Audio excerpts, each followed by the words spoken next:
So I just had this heated discussion with this Indian taxi driver, Uber driver, 25 minutes. I got into his Uber and he had a podcast playing in Indian loud. And so I said to him, "Oh, what's podcast you listening to?" He's like, "Oh, I've just listened to a podcast."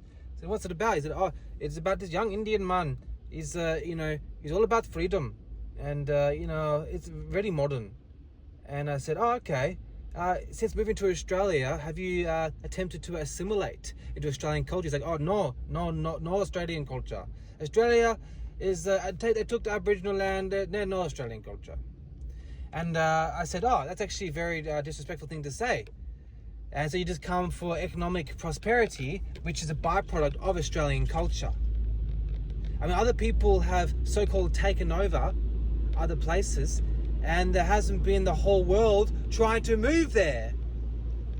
It's not simply through tyranny, it's not sustainable, it does not last." And it got pretty heated, but by the end of it, it was a sense of mutual respect. And I think that he was a changed man, because it seems to be, in particular, since Israel and India have had a more tight-knit partnership, that there seems to be a huge anti-white sentiment that has been breeding from India. And they say, "Oh, everything is colonialism. Oh, everything you have. You're this man because you're people. You steal for Aboriginal people."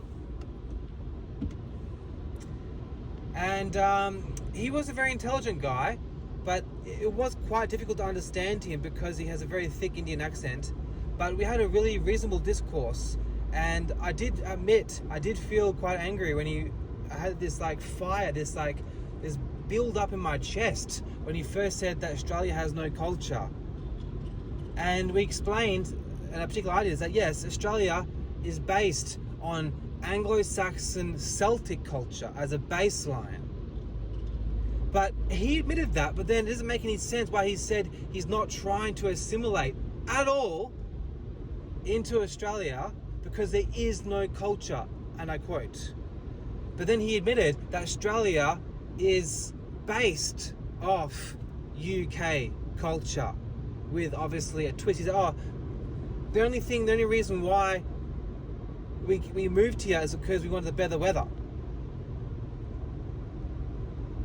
I said, "Yeah, but I mean, there was also a lot of Aboriginal people who were very happy we were here because we had Christian idea of morality, which means that just because something is utilitarian doesn't mean it's right. Like, for example, just because someone is hungry doesn't mean you should kill off the elders if they are slowing down the tribe.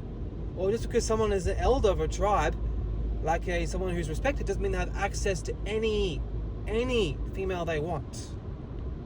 That's just a few examples. But he had some good points. He was saying how he thinks that TikTok, because the reason why I have this belief that a lot of Indians are extremely racist against Europeans is because I constantly, time and time again, see all these comments on X and on TikTok from Indians saying specifically, "We are here to punish you. We are here to punish you. We are coming here by the millions. We want to punish you. We are punishing you because back in the day, English came to India and they took our gold. You come to my house, you kick my dog."